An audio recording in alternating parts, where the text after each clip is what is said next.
la carta de Santiago, brevemente, por supuesto, porque realmente la carta de Santiago tiene, es para apreciarla con muchos detalles, no alcanza este tiempo para poder contemplar la hermosura de las palabras de Santiago.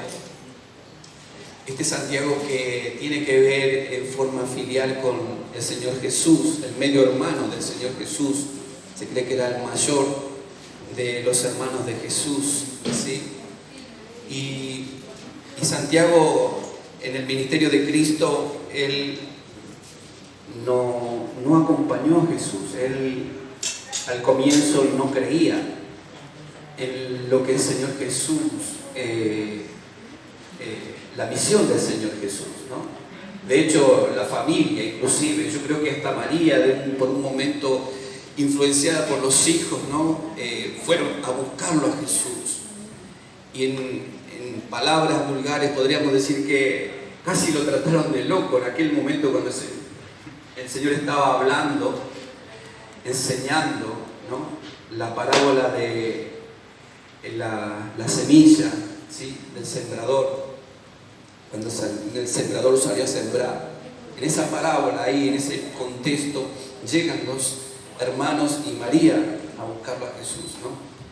Porque estaban de alguna manera pensando que Jesús estaba fuera de sus cabales. Pero sin embargo, este Santiago, posteriormente en el tiempo, se va a convertir. Y el Señor se le va a aparecer a Santiago. No se dice mucho de ese encuentro, pero Santiago se convierte de tal manera que se convierte en un cristiano tan fuerte, podríamos decirlo, ¿no? Una reversión en su fe, que él llega a ser líder de la iglesia de Jerusalén. Él llega a conducir la iglesia. Luego de aquel entonces, él comienza a escribir esta carta.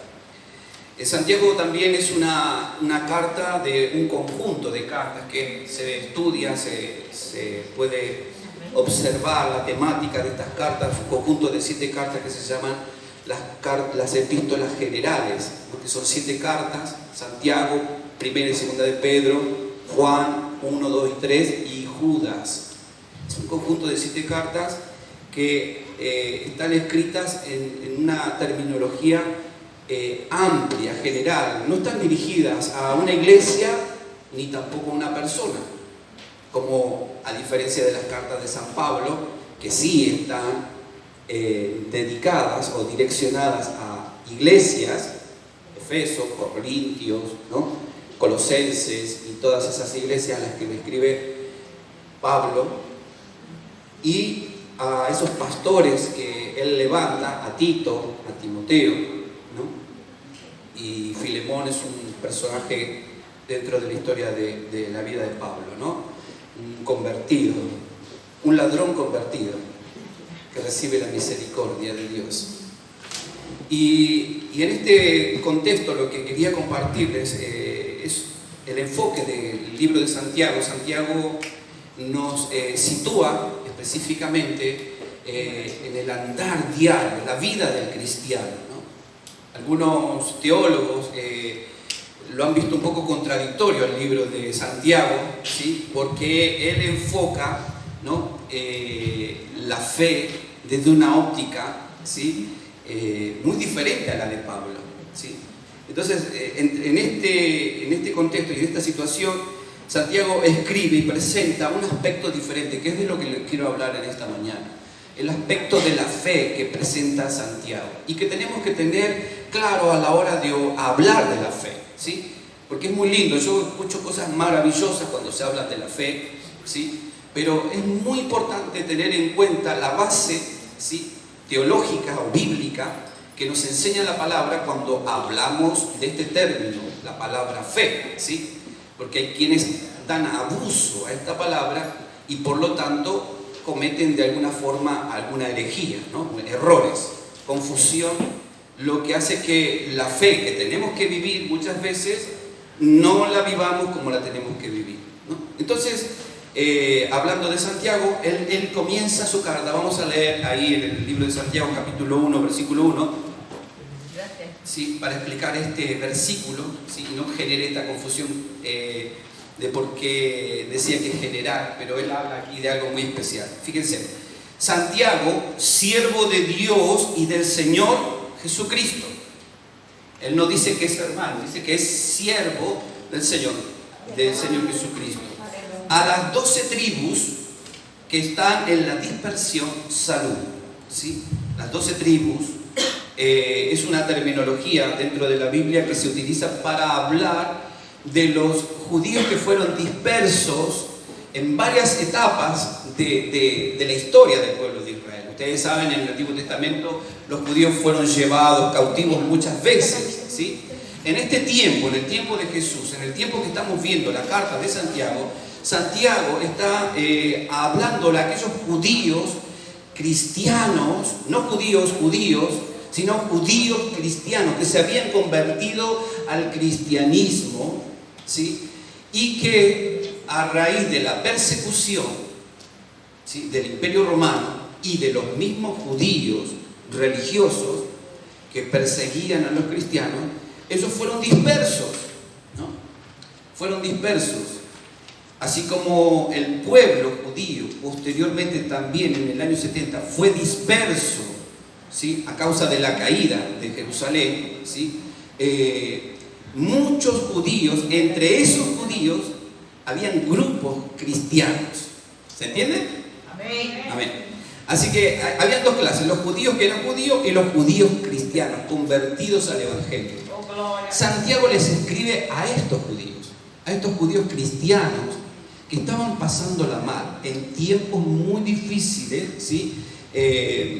Estos judíos están viviendo una situación que quizás en nuestra mente no podemos imaginar. Y usted se imagina la gente que se va de un país a otro. Usted lo ha visto en este tiempo, está en las noticias, está en todo lugar, cómo la gente está emigrando, dejan sus hogares, sus familias, sus cosas, ¿no?, buscándose la vida en otros lugares donde pueden sobrevivir. Ustedes ven cómo de África quieren subir hacia Europa, como de América del Sur quieren subir a Norteamérica, todos quieren ir al norte. Qué cosa, ¿no? Porque el sur está tremendamente azotado. Y esa migración, ¿no?, es algo que están sufriendo, ¿no?, las personas en general. Imagínense, estos cristianos habían sido despojados de su familia porque ellos fueron prácticamente martirizados, ¿sí? Y comienza todo esto con, en el capítulo 8 del libro de Hechos, ¿no?, cuando Esteban es apedreado, ¿sí?, y comienza la persecución a los cristianos de aquel entonces. Entonces, toda esa persecución empieza la dispersión, ¿no? Y es cuando llegamos aquí que Santiago está hablando, ¿no?, siervo de Dios, del Señor Jesucristo, a las 11 tribus que están en la dispersión, que están dispersos por toda, ¿no?, Asia, el Ponto, Capadocia, el norte, ¿no? Y más allá. Recordamos que muchos judíos, cuando cayó Jerusalén, fueron llevados cautivos a Roma, ¿sí? Un gran contingente de judíos, ¿no? Y dentro de todos esos judíos también iban grupos cristianos, judíos que se habían convertido al cristianismo. Así que nos encontramos dentro de una situación donde Santiago está hablando, ¿no?, motivando a esta iglesia. Él, como un pastor, como líder de la iglesia de Jerusalén, con toda esa autoridad, él les escribe esta carta. Él sabe cómo está, pero les anima, y es una carta muy fuerte. Es una carta que nos habla de la fe desde un aspecto totalmente diferente al que conocemos. La fe que nosotros conocemos es esa fe que salva, que habla Pablo. Pablo habla de esa fe que la salvación es por la fe y no por las obras de la ley, dice San Pablo. Pero Santiago dice algo muy diferente, ¿sí? Ahí cuando nos habla acerca de este punto, ¿sí? Déjenme que se los recuerdo. Santiago escribe con ese énfasis. Fíjense ahí el versículo 2, dice: hermanos míos, tened por sumo gozo cuando os halléis en diversas pruebas, sabiendo que la prueba de vuestra fe produce paciencia. La paciencia habla del soportar, ¿no? Pero no soportar físicamente, sino soportar mentalmente, ¿no? Con una mentalidad diferente, aprender a soportar. Nosotros muchas veces podemos soportar un golpe, un martillazo, y ya está por ahí nomás, porque cuando alguien se golpea el dedo y dice ¡ay!, salen las palabritas que capaz que no habíamos mencionado cuando estábamos en el mundo, ¿no? Y sale esa, ¿no? Ahí a flote. Y Santiago está hablando de este soportar, esta paciencia, pero de una manera mental, ¿sí? Donde la paciencia sabe esperar, tiene justamente esa situación de saber esperar en medio del dolor, en medio de la prueba. Por eso le estaba hablando de esto, ¿no? Hermanos míos, tened por sumo gozo cuando os halléis en diversas pruebas, sabiendo que la prueba produce fe, ¿no? Que la prueba de vuestra fe produce paciencia, perdón, ¿sí? Mas tenga la paciencia sus obras completas, para que seáis perfectos y cabales. Si os falta alguna cosa, si alguno de vosotros tiene falta de sabiduría, pídala a Dios, el cual da a todos abundantemente sin reproche, y le será dada. Hablando de esta petición que es Santiago, muchas veces nosotros cuando pedimos al Señor pedimos cosas concretas, físicas, pero él estaba hablando de pedir sabiduría en medio de la prueba, porque en medio de la prueba somos atormentados, somos confundidos, se altera nuestra mentalidad, nuestra fe, ¿sí? Y lo que nos lleva a buscar recursos inmediatamente humanos. Pero Santiago nos está invitando no solamente a tener esta paciencia, ¿no? Mental, de saber esperar en Dios y en la palabra de Dios, ¿sí? Sino que también nos invita a pedirle sabiduría a Dios, a pedirle al Señor revelación de lo que Él quiere hacer en nuestra vida. ¿Le has preguntado alguna vez en esta semana, en este mes, qué querés hacer, Señor, con mi vida? ¿Estás esperando alguna respuesta de Dios de ese tipo? ¿Qué querés hacer, Señor, de mi vida? ¿Qué tenés para este tiempo para mí? ¿No? Así que Santiago va a hablar de esta fe, ¿no? Que produce paciencia, ¿sí? Y en la petición que habla aquí es de pedir sabiduría. Ahora, para entender justamente estas palabras que Santiago nos está mencionando, tenemos que entender dos cosas. En términos generales, la Biblia, cuando leemos el Nuevo Testamento, ¿sí? Vamos a encontrar que el término de la fe, ¿sí? Nos lleva, hay dos conceptos. El primero es aquel concepto que tiene que ver con la fe que nos lleva hacia Dios, hacia conocer a Dios para convertirnos y recibir salvación, ¿sí? Esa fe está impregnada en todo el Nuevo Testamento. Ahora, cuando vamos al libro de Santiago, ¿sí? Santiago no habla de esa fe, o sea, la da por sentada, da por hecho que esa fe ya la tenemos en claro. Por eso él va a hablar de una fe que tiene que ver con esa fe que nos ayuda a caminar, a transitar nuestra vida en el Señor para poder agradarlo al Señor. Amén, Señor. ¿Sí? No es lo mismo una fe para llegar que una fe para caminar hasta cumplir el propósito que Dios tiene en nuestra vida con nosotros. Entonces Santiago está enfocando su carta y está hablándole a estos cristianos no como aquellos que se tienen que convertir, sino a aquellos que tienen que resistir en la marcha, cómo caminar en la marcha agradando a Dios, ¿no? Entonces él va a hablar de esta fe, ¿sí? Esta fe que hace diferencia con la fe que menciona Pablo, esta fe salvadora, ¿sí? Y que muchas veces ha traído controversia en los teólogos y en los críticos de la Biblia, porque cuando se habla de la fe a través de las obras, enseguida inmediatamente nos direccionamos hacia la doctrina de los católicos, ¿no? Que ellos son salvos por las obras, ellos creen que por las obras, ¿no?, tienen salvación.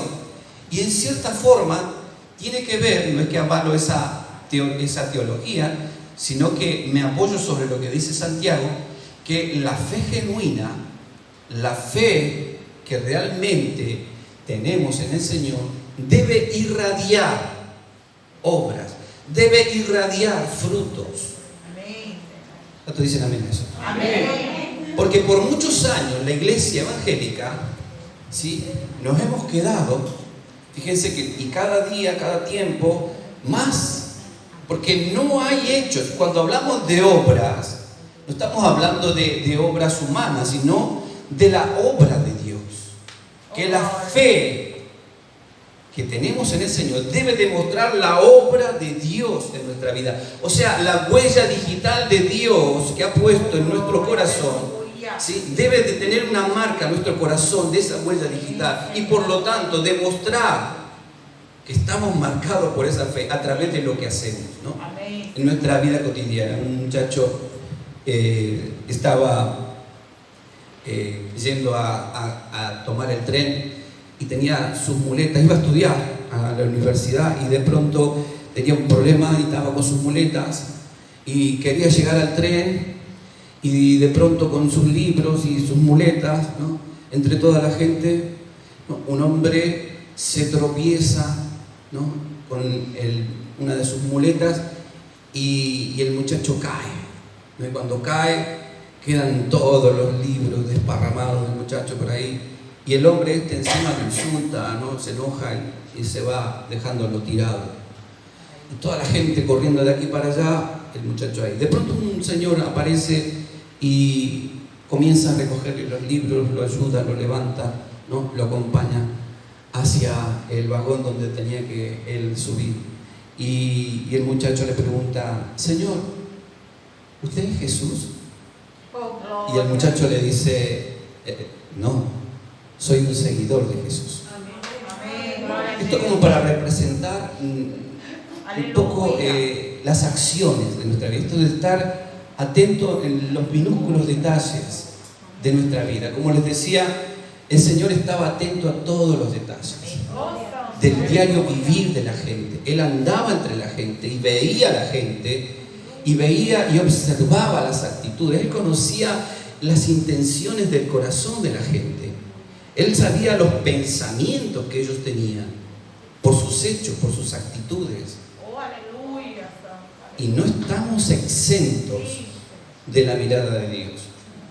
Por eso la fe que Santiago nos habla y nos enseña, ¿sí?, es una fe que va acompañada de la obra de Cristo, ¿no?, las enseñanzas de Cristo. Me encanta Santiago porque Santiago está muy vinculado con los evangelios: Mateo, Marcos, Lucas y Juan. Ahí me encantaría mostrarles una lista completa, textos de los libros de los evangelios y los libros y el libro de Santiago, ¿no?, la similitud que hay en esto de las obras que él enseña y que Jesús enseñó ya en aquel lugar en el Sermón del Monte. Vamos a leer algunos textos para que entienda lo que le estoy mencionando, ¿no? Ahí en Santiago 1:2 dice: hermanos míos, tened por sumo gozo cuando os halléis en diversas pruebas. ¿Sí? Vamos a leer Mateo 5, versículo 10. Mateo 5, versículo 10. Dice: bienaventurados los que padecen persecución por causa de la justicia, porque de ellos es el reino de los cielos. 1:4 de Santiago dice: mas tenga la paciencia su obra completa, para que seáis perfectos y cabales sin que os falte alguna cosa. Mateo 5:48 dice: sed pues vosotros perfectos como vuestro Padre está en los cielos es perfecto. Estoy hablando, ¿no?, de la perfección que nos enseña. Así que Santiago nos enseña un aspecto diferente a la enseñanza de Pablo, ¿sí? Y algunos dirían: bueno, entonces ¿qué? ¿La Biblia se contradice? No, para nada. La Biblia en ningún aspecto nunca se contradice. La palabra de Dios es perfecta. El asunto es saber escudriñar en la palabra y entender el propósito el propósito genuino que Dios tiene, el mensaje que Dios tiene para nuestra vida en la palabra. Para entender esta controversia que hay entre la fe de Pablo y la fe de Lucas, ¿sí? La mejor ilustración es hablar de una moneda. ¿Cuántos tienen una moneda de 2 euros? Que es la moneda más grande, ¿no? ¿Hay una moneda más grande acá? ¿No? Me gustaría tenerla así ya. Una moneda de 2 euros. A ver, fíjese si tiene una moneda de 2 euros. A ver, de paso, vamos a ver las moneditas que quedaron ahí. A ver.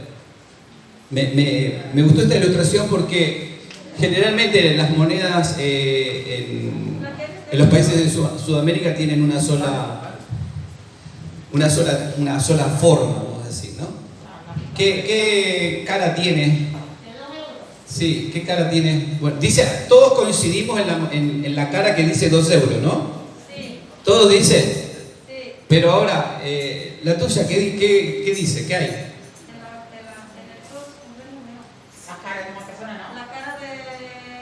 De un hombre. Sí, de un hombre. Bien, ¿qué tiene algo diferente a esa cara? ¿Tienen una moneda por ahí? Todos tienen billete. Ah, todos tienen billete, ¿no? Este tiene un escudo. Un escudo.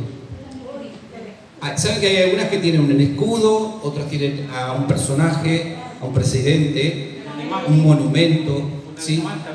Animal, tienen formas raras. Las monedas de 2 euros, estuve mirando y digo, wow, ¿cuántas? Claro, porque son de todos los países, ¿no? Representando a todos los países. Pero pierde su esencia, pierde su valor esa moneda. No, claro que no. Sigue siendo una moneda de 2 euros. En el aspecto que estamos viendo aquí, el aspecto que Pablo nos menciona y nos enseña es desde un lado de la cara de la moneda, y Santiago nos está hablando desde el otro lado de la moneda, desde otro aspecto, ¿sí? Pero la fe sigue siendo la misma, ¿sí? Entonces, para entender lo que nos enseña Santiago aquí, es que justamente el rumbo de la fe necesita no solamente que, en el caso de nosotros, conocer esa fe salvadora que nos permite recibir la gracia de Dios y las bendiciones de Dios, ¿sí? Y todo lo que le pedimos en fe a Dios cuando se habla de la fe, sino que también la fe que habla Santiago es de aquel aspecto que tiene que ver con estar fuerte, la fe que me ayuda a estar firme en medio de las circunstancias difíciles de mi caminar con Dios, ¿no? De aprender a tener una revelación en medio de la prueba, en medio de la dificultad, o sea, cualquiera la situación que esté viviendo, de mantenerme. Y Santiago va a mencionar una serie de cosas que tienen que ver con esta fe, ¿no? Por supuesto, cuando hablamos de esta fe, y entendemos, Santiago estaba viendo una situación muy especial dentro de su entorno, dentro de aquel tiempo, y es muy parecido a lo que nosotros estamos viviendo en este tiempo, ¿sí? Así como él veía en aquel entonces, nosotros podemos también acordar en esta mañana lo que vemos a nuestro alrededor, y si usted está de acuerdo en lo que voy a decir con respecto a los cristianos que enfrentan pruebas. ¿Hay cristianos en este tiempo que enfrentan pruebas? Sí. Hay cristianos en todos los lugares prácticamente del mundo, y en algunos países mucho más, que son perseguidos. Claro que sí. Y en este tiempo mucho más, y en muchos más lugares todavía cristianos. Hace un tiempo puso una hermana en el grupo, ¿no? La iglesia perseguida en India. Quiero decirles, hermana, que ese mensaje está dando vuelta hace años, el mismo mensaje, por WhatsApp, va y viene, ¿no?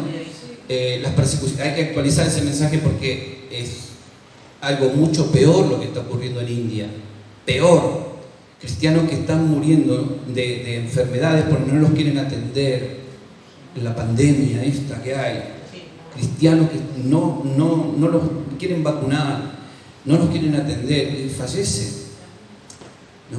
Por discriminación, por la fe. Y esto es lo que estamos viviendo. Santiago estaba viviendo esta situación, ¿no?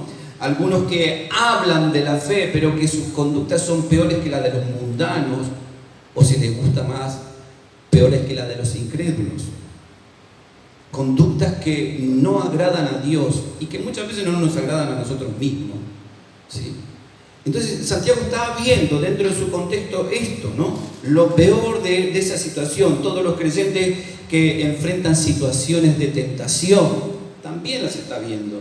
Eso es lo que está pasando ahí. Por eso él les escribe a ellos. Todos los creyentes que enfrentamos situaciones difíciles, de necesidades, esta gente estaban siendo refugiados dentro de los diferentes lugares donde estaban los grupos reunidos, ¿sí? Cristianos, eran como refugiados en ese lugar, y los ricos se abusaban de ellos. Santiago va a hablar de eso de una forma contundente y les va a poner los puntos en claro a los ricos y a los pobres, porque estaban viviendo eso. Y en este tiempo, hermano, todo apunta a una situación como esta. El sistema del mundo está cambiando a tal punto de que solamente van a quedar los más que manejan el mundo y la población que va a caer en un estado de conducidos por ellos, ¿no? A través de todo su sistema, ¿no? Controlando el mundo, controlando todas las cosas.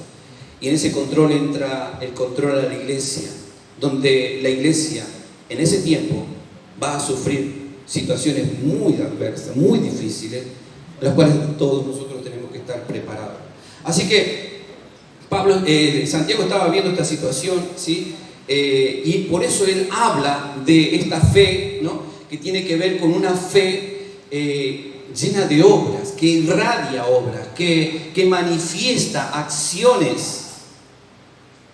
A diario debemos de manifestar nuestras acciones, debemos de levantarnos haciendo obras de fe. ¿Cuántos dicen amén? Amén. ¿Sí? No levantarnos como cualquier hombre incrédulo de este mundo que se levanta y sale a trabajar y hace las cosas, sino levantarnos con el propósito de decir: voy a hacer luz hoy. ¿Cuántos dicen amén a eso? Amén. Hoy voy a hacer luz, voy a salir de este lugar y voy a alumbrar en el lugar donde esté, no importa el contexto.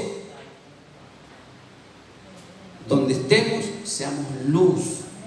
Saben que hay muchos cristianos que no se distinguen de la gente mundana o secular. No se distinguen, porque a muchos les da vergüenza decir que son cristianos, porque aquí, lamentablemente, y lo he visto, lo he sentido, cómo se burlan de Dios, cómo difaman a Dios públicamente. Yo he escuchado, no puedo creer, en conversaciones normales de la gente a los gritos, ¿no? La otra vez, no sé si les contaba de esa situación que pasando, ¿no?, una vereda, muchachos ahí hablando, me viene esto a la mente, no ahora, pero he escuchado otras cosas terribles también, y que tienen que ver con eso de cómo nos engañó Jesús, o cómo nos engañó María metiéndonos a Jesús, y cosas por el estilo, ¿no? Y dónde está Dios, y invocando al diablo, y cosas por el estilo. Yo digo, la falta de temor, de ignorancia y todo eso. Pero el cristiano, nosotros que estamos en el Señor, la fe que tenemos que ejercitar, no es la fe salvadora, porque ya damos por sentado cuando somos salvos. Gloria a Dios. ¿Cuánto vamos a ir a la presencia de Dios? Entendemos que somos y estamos marcados, sellados por el Espíritu Santo. Hay un sello, hermanos, y eso no lo puede romper nadie hasta el día del Señor Jesucristo, cuando abra todas las cosas y se lean todas las cosas y se lean nuestras obras, se abran los libros de la vida, ¿no? Y se cuenten y nos cuente el Señor: mirá lo que hiciste, ¿no? ¿Qué estamos escribiendo en ese libro? Cada día debemos de escribir, ¿no?, hechos de nuestra fe, la manifestación de nuestra fe. No esconder, hermano, ante el mundo. ¿Quién es el mundo, hermano? ¿Quién es el mundo para que nosotros le tengamos miedo? ¿Quiénes son? El Señor le dijo: mira, si te quitan la vida, no te pueden quitar lo que tenés ahí adentro, la esencia de la fe. Te pueden sacar todo lo que quieran, pero si tú realmente crees en Dios, no te pueden sacar eso que Dios derramó sobre tu vida, que es la fe, que es lo que nos mantendrá firme. como mantuvo el Señor en el caminar, en la gran evangelización, luego de que el Señor ascendió y la iglesia se estableció y vinieron luego los mártires, ¿no? Los mártires que dieron su vida para que hoy nosotros tengamos conocimiento del Evangelio que nos salva, que el Señor al cual nos ha permitido rescatarnos. Entonces, la fe genuina que Santiago menciona es una fe que desborda la mente, ¿sí? Porque va a llegar un día, hermano, que se van a acabar todas estas cosas y van a pasar todas estas cosas, se van a acabar las situaciones en medio de nosotros. Yo me pregunto muchas veces, al oír la palabra de Dios, cuando estamos oyendo la palabra de Dios, si la oímos realmente con ese temor reverente, no miedo, sino con ese temor reverente de decir, Señor, ¿no? Reconocer, estoy cumpliendo, estoy haciendo lo que tú quieres que yo haga. Y no es tan difícil porque es la manifestación de nuestra fe. Uno hace lo que cree. Cada uno de nosotros diariamente hacemos lo que creemos. Podemos tener fe, pero lo que creemos es lo que hacemos. Así que yo puedo hablar mucho de la fe, pero no estar accionando justamente las obras de la fe. Mental, verbal, acciones, como sea. Entonces, Santiago continuamente está marcando las obras de la fe que tenemos que hacer, ¿no? Y él va a marcar ciertos puntos muy importantes que tienen que ver con eso. Pero un día, como les decía, nosotros, ¿no? Y esto trayendo ahora a nuestro contexto, nosotros que somos creyentes y que hoy estamos bárbaros porque estamos libres, ni la puerta está abierta, puede entrar quien quiera, no hay persecución, pueden haber algunas que otras pruebas en nuestra vida, y sin embargo, la pregunta en esta mañana es, ¿cuáles son las obras de nuestra fe? ¿Estamos compartiendo a Cristo? ¿Estamos teniendo en nuestro diario vivir acciones que reflejen la obra de Cristo, lo que Cristo vino a hacer? Fíjese que el Señor Jesús enseñó acerca de las obras. Él habló mucho de eso. El que le dé un vaso de agua a alguien, ¿no? Cuando visites a alguien en la cárcel, ¿a quién se lo vamos a hacer? ¿Sabes el texto, no? Por cuanto hiciste a uno de estos mis pequeños, a mí me lo hiciste, ¿no? Esto hablando de la obra. El Señor Jesús muchas veces se molestó con los discípulos. ¿Saben por qué se molestó con los discípulos? A causa de la fe. Hombres de poca fe. ¿Por qué le dijo hombres de poca fe? Porque no tenían obras de fe. No era porque no creían en el Señor Jesucristo o no fuesen salvos. Era porque no estaban caminando en muchas ocasiones con ellos. Porque, claro, como a todo hombre le cuesta, ¿no?, poder introducir en su diario vivir, ¿no?, las enseñanzas del reino de los cielos.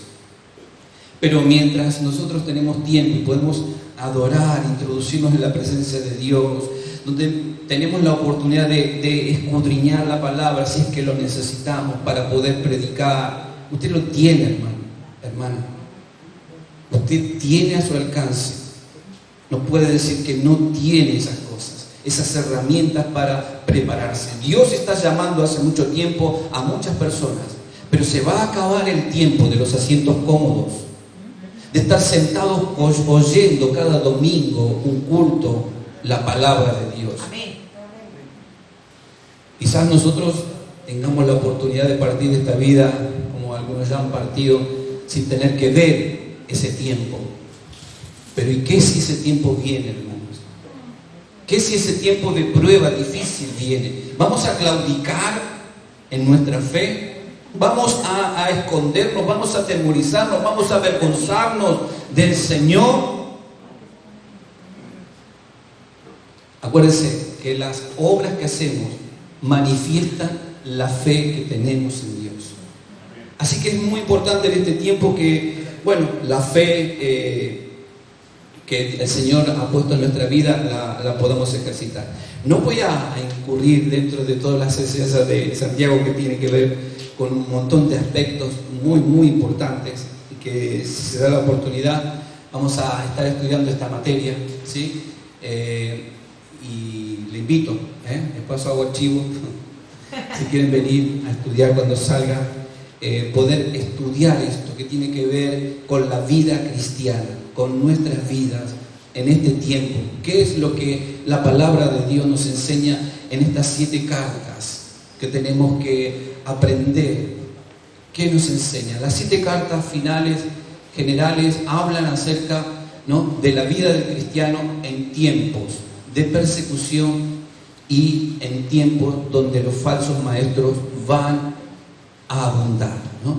2 peligros que en este tiempo la iglesia está a punto de enfrentar de una manera caótica, diríamos, ¿no? Ya estamos viendo muchas cosas, pero esto se va a potenciar más a medida que el tiempo pasa, porque es lo que la palabra del Señor nos está marcando. Así que acuérdese de esto, que cuando lea el libro de Santiago, entienda que lo que demanda, no confunda con la doctrina católica, ¿no?, que no somos salvos por fe. Le digo que no somos salvos por hacer obras, ¿sí?